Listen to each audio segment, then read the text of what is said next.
In today's session, we'll discuss on Python strings. So we'll see how do we define the strings in Python, how do we access the characters and substrings from the Python, and how do we traverse through a Python, and some operations on Python strings. So first, a string is nothing but a sequence of characters. So in Python, if we want to define any string, we can give some variable name. For example, here we are using fruit equal to banana. I'm giving a string called banana. So to give a string, you need to use either single quotes or double quotes. So once you define a string, you can access the characters from the string one at a time using the bracket operator. So for example, we have defined a string called fruit and the value within this fruit is nothing but banana. So if you want to access any character from this string, you need to use the square brackets. Within that, you need to use the index value. So let us say, for example, if I want to retrieve the second character, I need to use fruit of 1 because the index in Python strings starts with 0. So that means in the string banana, so B is having the index of 0 and the second A is having the index of 1 like that. So if you want to access a second character, we need to use fruit of 1. So I'm storing that in a variable called as letter. So if you print letter, you can see the character A is printed. So we'll see whatever we are discussing here in Google Colab. So you can see how we are doing this. So for example, you see here, I have defined variable fruit equal to banana. And if I say letter equal to fruit of 1, and if I print letter, it will show me A because A is the second character. As I told you, the index in Python strings starts with 0. So if I say fruit of 0 here instead of 1, you can see here we are having the first character B printed. First character B printed. So that means the index starts with 0 and based on the character that you want to retrieve, you need to give that particular index position within the square brackets after your string name.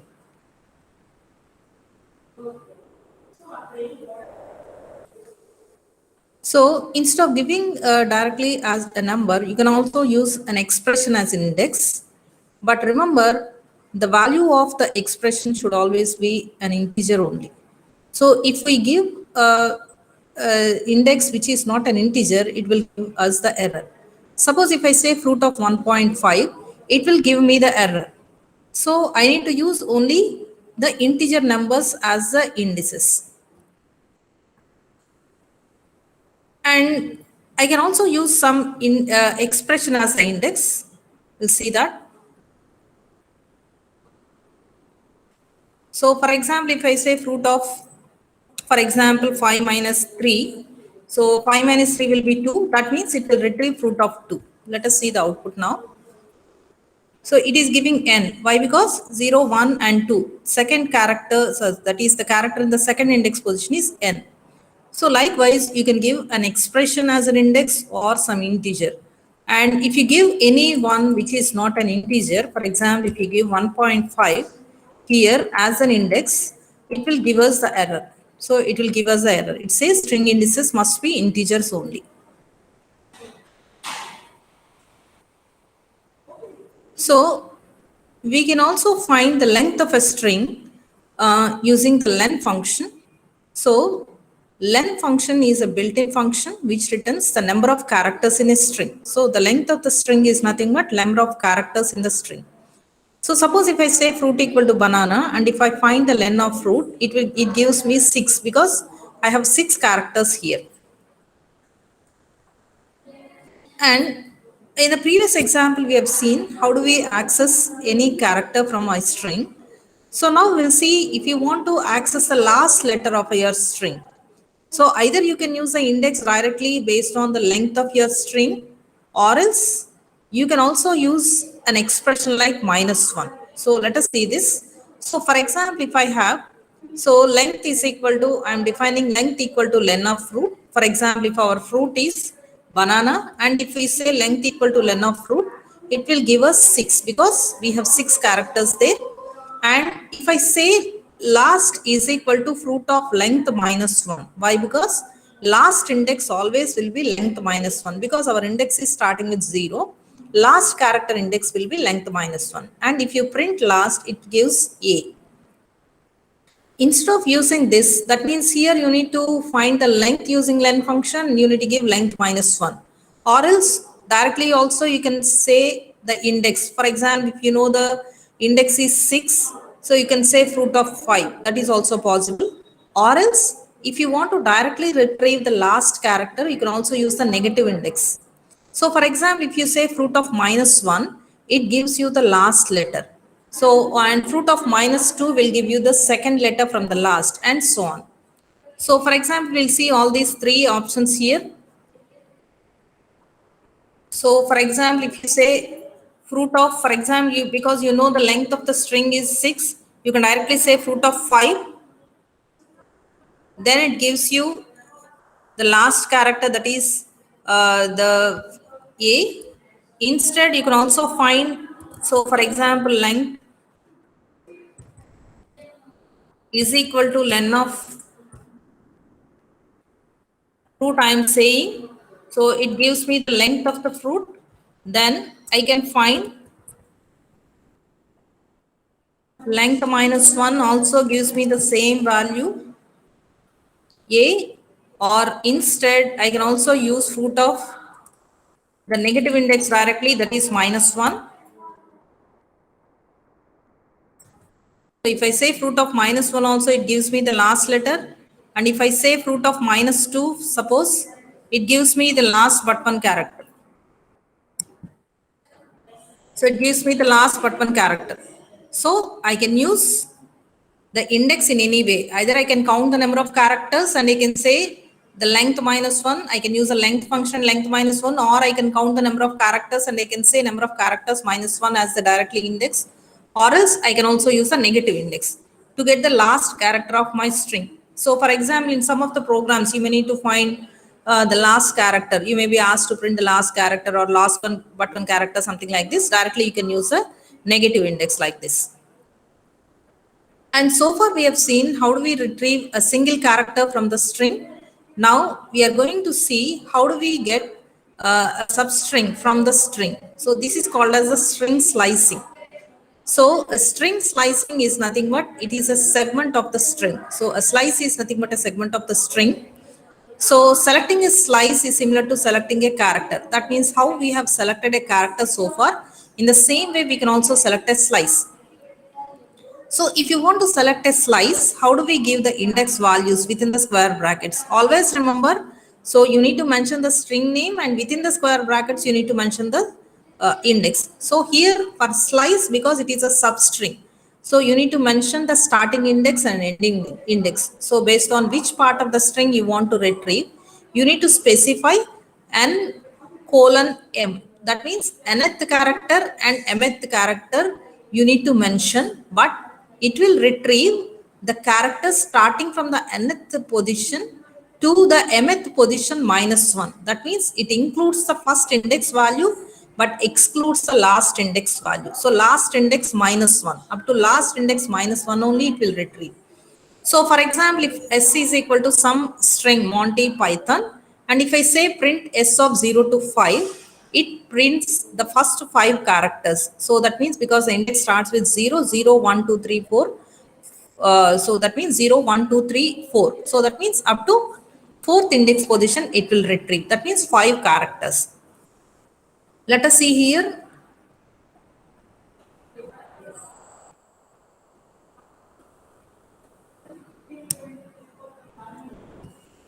So for example, I have Monty Python as my string and I am printing s of 0 to 5. So if I say what happens, it starts from 0th index to 5th index minus 1. That means up to 4th index, it will retrieve all the characters. So that means it retrieves Monty. So likewise, you can retrieve a substring from the given string. So based on the substring you want to retrieve, you need to count the starting index position and you need to mention the last ending index, but remember it will retrieve the characters in the ending index -1 position only. That means from starting index to ending index -1 positions only it will consider, and it will retrieve the characters from those positions. And so using the string slicing concept, so if you want to retrieve, for example, if you use only the starting index or the ending index, what happens we'll see. So for example, if you omit the first index and if you mention only the last index, then it starts from the beginning of the string because you are not mentioning what is the starting index. It starts from the beginning of the string. Likewise, if you omit the second index, so that means you are giving only the starting index, then it will retrieve all the characters up to the end of the string. So if you are not mentioning the starting index, it will retrieve from the beginning of the string.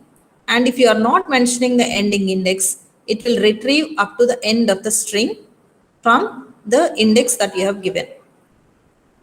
So first we'll see this.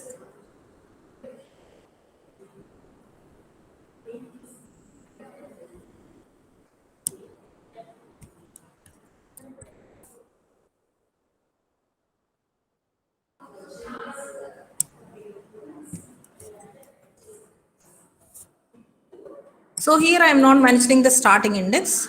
So what it is doing, it is taking from the starting index 0. So 0 to last index I have given is 3. That means 3 minus 1 up to second index position it will retrieve. So it is retrieving 0, 1 and 2. That is up to second index position. That means BAN it is retrieving. Likewise, if you don't mention the ending index. So suppose you are giving only the starting index as 3. That means starting from the third index you want to retrieve all the characters till the end. So third index means it starts with A. So up to the last index position, it will retrieve. And likewise, if you are not, that means if you are giving the starting index and ending index as same. So for example, you see in the last one. So if you are giving the starting index and ending index as same, then it will retrieve the empty string. So it will retrieve the empty string. And if the starting index is greater than or equal to the second index also, that means if the starting index is greater than also, it will retrieve the empty string. And if the starting index and ending index are same also, it will return the empty string only. So let us see that. That means we are not mentioning any starting index or, sorry, we are mentioning the starting index and ending index as same. So let us see what will be the output. That means we are asking the Python to retrieve from the third index to the 3 minus 1 second index. So that is not possible. So it is returning the empty string. Likewise, if the starting index is greater than the second index also, it will give the empty string only. Next. So for example, if you are not mentioning starting or ending index, so what happens? So just let us see. If you are not mentioning starting or ending index, so let us see the output. So it retrieves all the characters in the string. So if you are not mentioning starting or ending index, it returns all the characters in the string.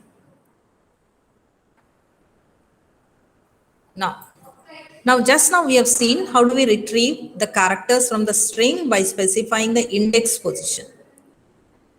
And there is another way to traverse to the string and to retrieve all the characters from the string, that is using the loops. So we can use either while loop or for loop to traverse through the string.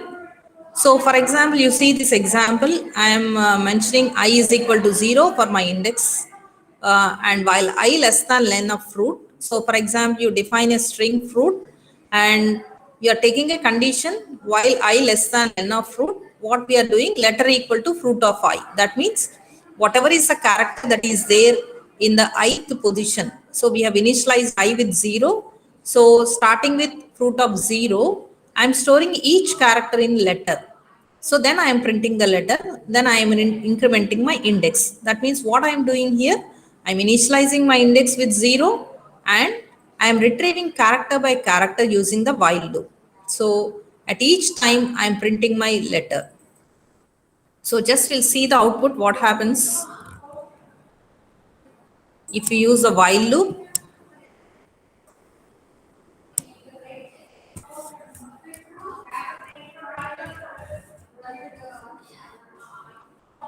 So for example, I'm giving the code here.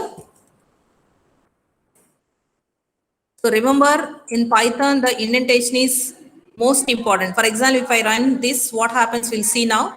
So it is giving unexpected indent. So why? Because my while has started in a different index position. So it should be same as where the first line has started. And because this is a code within the while loop, I need to start them with index position, indentation. Now we'll run this and see the output, what happens. Now you see. So because we have started index with 0 and we are checking the condition while I less than len of fruit. So because len of fruit is, so what is the len of fruit here? So actually we have not given the fruit here, but because we have executed the previous code, it is considering the fruit as same thing. Or else if you have any doubt, you can also define the fruit here. For example, I am defining fruit as, for example, APPLE apple. So it is having 1, 2, 3, 4, 5 characters only. Now we'll see what happens.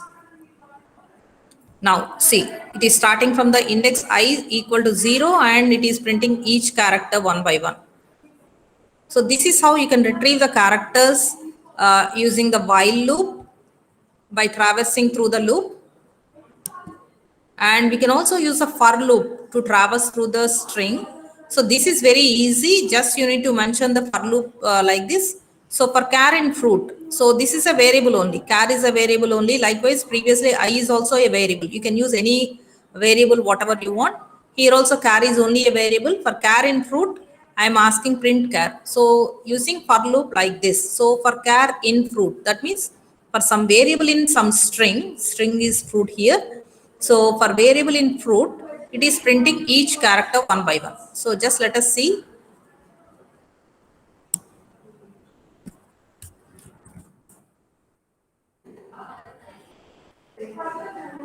So already we have defined a fruit. So I'm giving like this. So no need of giving the index position. For while loop, we need to specify the starting index. But for loop, there is no need. Automatically, it will initialize the index with 0 only.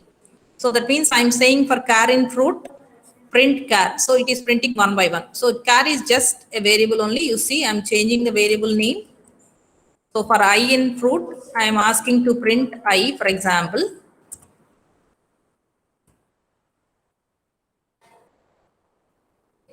So like this. So for some variable in your string, you can print that particular variable directly.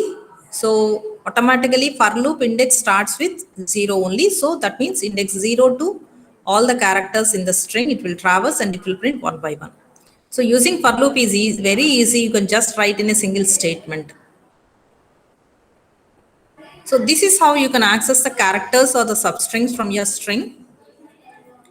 Next we'll see, can we change the characters that are there in the given string? So that means already we have defined some string. Now we are trying to change the characters in the string. Let us see if this is possible or not. Actually, strings are immutable. That means you cannot change an existing string. So for example, if you have already defined a string like, for example, greeting equal to hello world. Now what I'm trying to do here is I'm trying to change the first character in my string by saying greeting of 0. So if I want to access the first character, I need to use the index as 0. So if I say greeting of 0, that means I'm trying to access the first character. I'm saying greeting of 0 equal to j. So that means I want to change h as j. Now, if I run this, I will get an error because string is immutable. You cannot change the characters in the given string. Let us see this.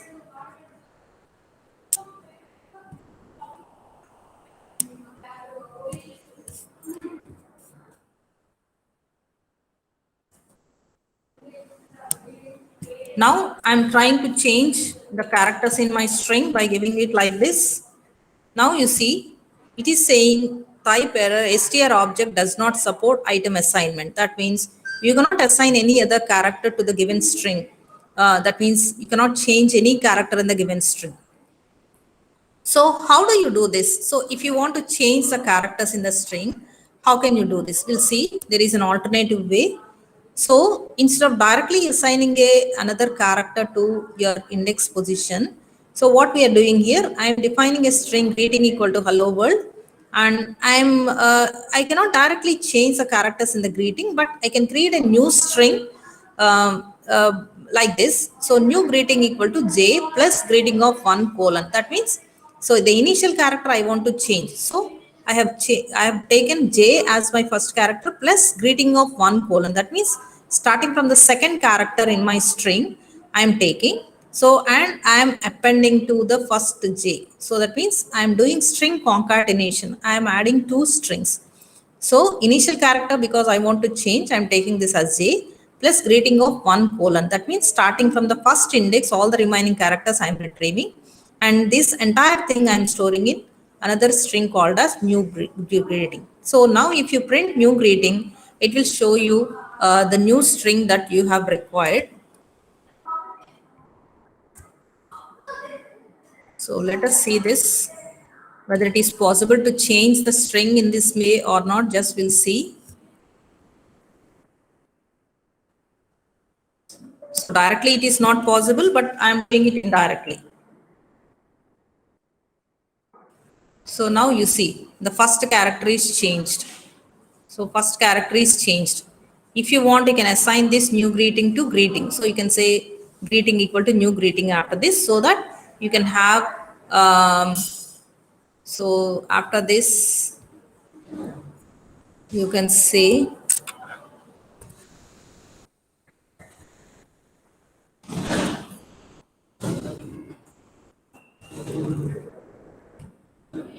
greeting, you can assign. Now you can print.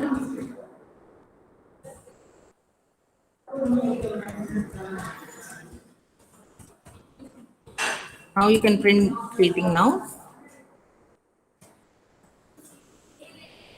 Now see. So now we have changed our greeting indirectly. We have not changed it directly, but we have changed it indirectly. So this is how we can change the given string in the indirect way.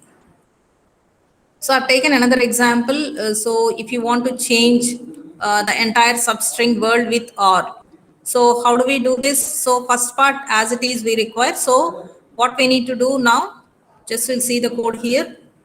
So if you want to change world with all, so what we need to do? So new greeting equal to greeting of 0 to 7, because we require up to hello, comma, and the space also we require, plus what we want to change, we want to change world with all. So just we are changing that particular thing. Now we can print the new string.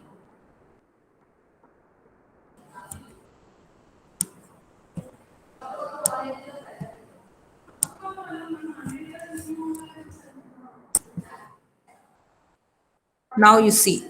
So based on the string that you want, that is the substring you want to change. So you find the index positions. So, and you do the string concatenation. If you want, you can also change the middle part of the string. Only the thing you need to do is you need to take the first part using the index positions plus the new string that you want to substitute plus the second part. So like that, you can change any part of your string. Directly we can't do, but indirectly we can do this.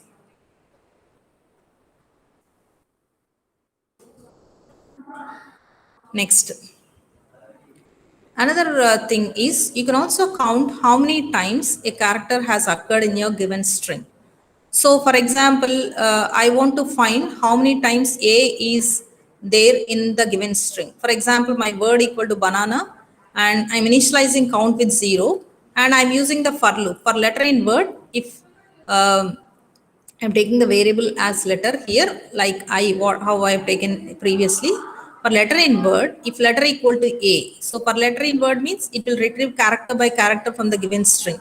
Then what we are doing, if that particular character that is retrieved equal to A, we are incrementing the count.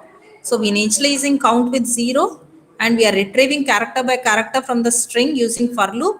And if the particular character equal to A, we are incrementing the count. And finally, we are printing the count. This is how you can find the number of times any character has occurred in the given string.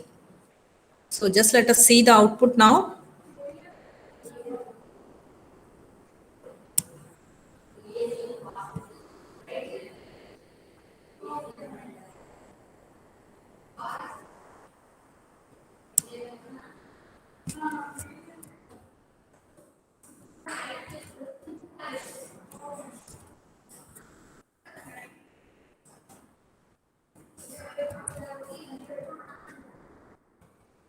So just let us see the output here.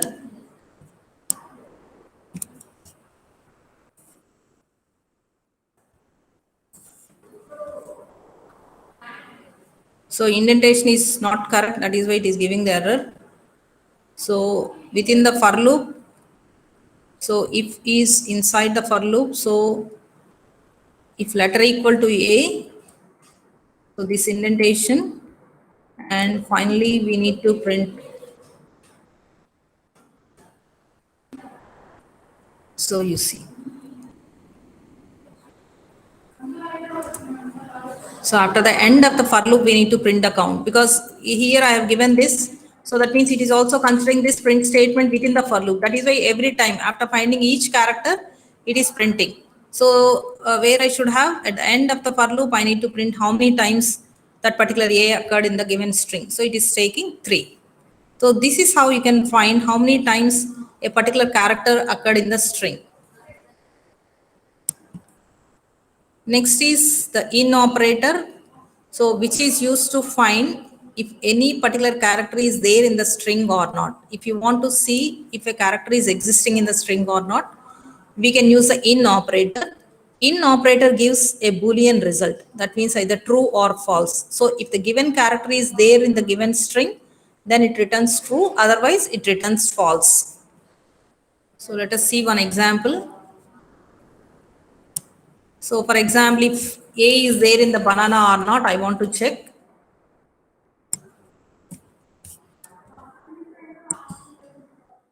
So always it returns a Boolean result only. That means either true or false, because A is there in the banana, it is giving true. And if I check with any other character which is not there, for example, V, it returns false.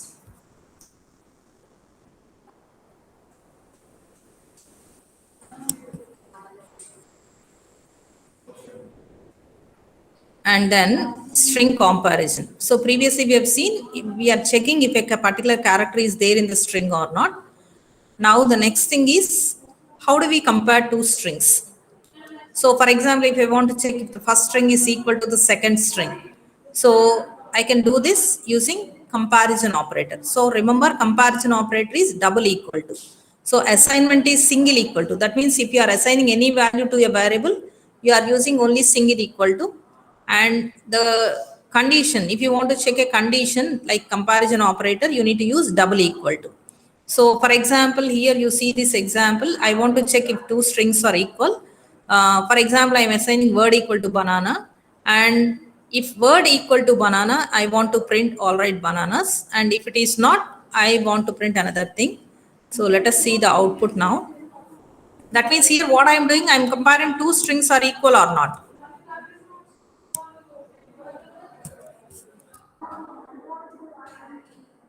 I want to see whether two strings are equal or not. Now, I have taken word is banana. So this is one string, and I'm checking that with another string again banana. So if these two are equal, I want to print all right bananas.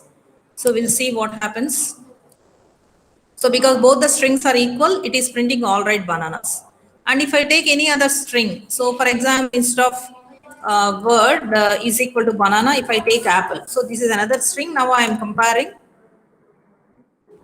See, it will not print anything. So if word equal to banana, I want to print this. So otherwise else we can write.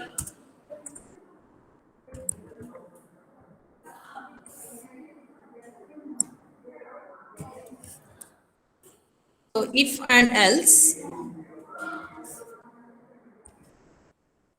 So please remember the indentation should be careful. Not banana. For example, I'm printing not banana.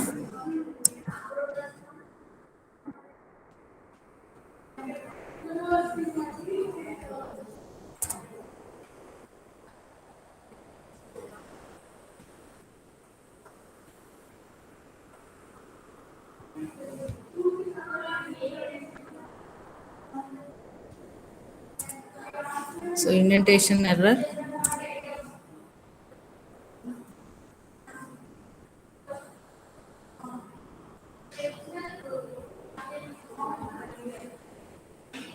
So if likewise ALS, also I need to have the colon.